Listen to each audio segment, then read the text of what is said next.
You are free to choose the concept you will accept of yourself. Therefore, you possess the power of intervention, the power which enables you to alter the course of your future. The process of rising from your present concept to a higher concept of yourself is the means of all true progress. The higher concept is waiting for you to incarnate it in the world of experience. Now unto him that is able to do exceeding abundantly above all that we ask or think, according to the power that worketh in us, unto him be glory. Ephesians chapter 3, verse 20. Him that is able to do more than you can ask or think is your imagination, and the power that worketh in us is your attention. Understanding imagination to be him that is able to do all that you ask, and attention to be the power by which you create your world, you can now build your ideal world. Imagine yourself to be the ideal you dream of and desire. Remain attentive to this imagined state, and as fast as you completely feel that you are already this ideal, it will manifest itself as reality in your world. He was in the world, and the world was made by him, and the world knew him not. The mystery hid from the ages, Christ in the hope of glory. The he in the first of these quotations is your imagination. As previously explained, there is only one substance. This substance is consciousness. It is your imagination which forms this substance into concepts, which concepts are then manifested as conditions, circumstances, and physical objects. Thus imagination made your world. This supreme truth, with but few exceptions, man is not conscious of. The mystery, Christ in you, referred to in the second quotation, is your imagination by which your world is molded. The hope of glory is your awareness of the ability to rise perpetually to higher levels.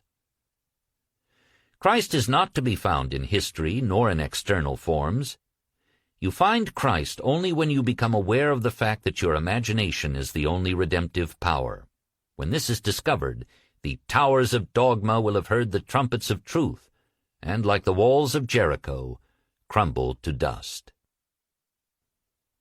Your imagination is able to do all that you ask in proportion to the degree of your attention.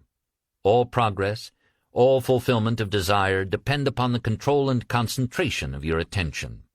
Attention may be either attracted from without or directed from within. Attention is attracted from without when you are consciously occupied with the external impressions of the immediate present. The very lines of this page are attracting your attention from without. Your attention is directed from within when you deliberately choose what you will be preoccupied with mentally. It is obvious that in the objective world, your attention is not only attracted by, but is constantly directed to, external impressions. But your control in the subjective state is almost non-existent, for in this state attention is usually the servant and not the master, the passenger and not the navigator of your world. There is an enormous difference between attention directed objectively and attention directed subjectively, and the capacity to change your future depends on the latter. When you are able to control the movements of your attention in the subjective world, you can modify or alter your life as you please. But this control cannot be achieved if you allow your attention to be attracted constantly from without. Each day, set yourself the task of deliberately withdrawing your attention from the objective world and of focusing it subjectively.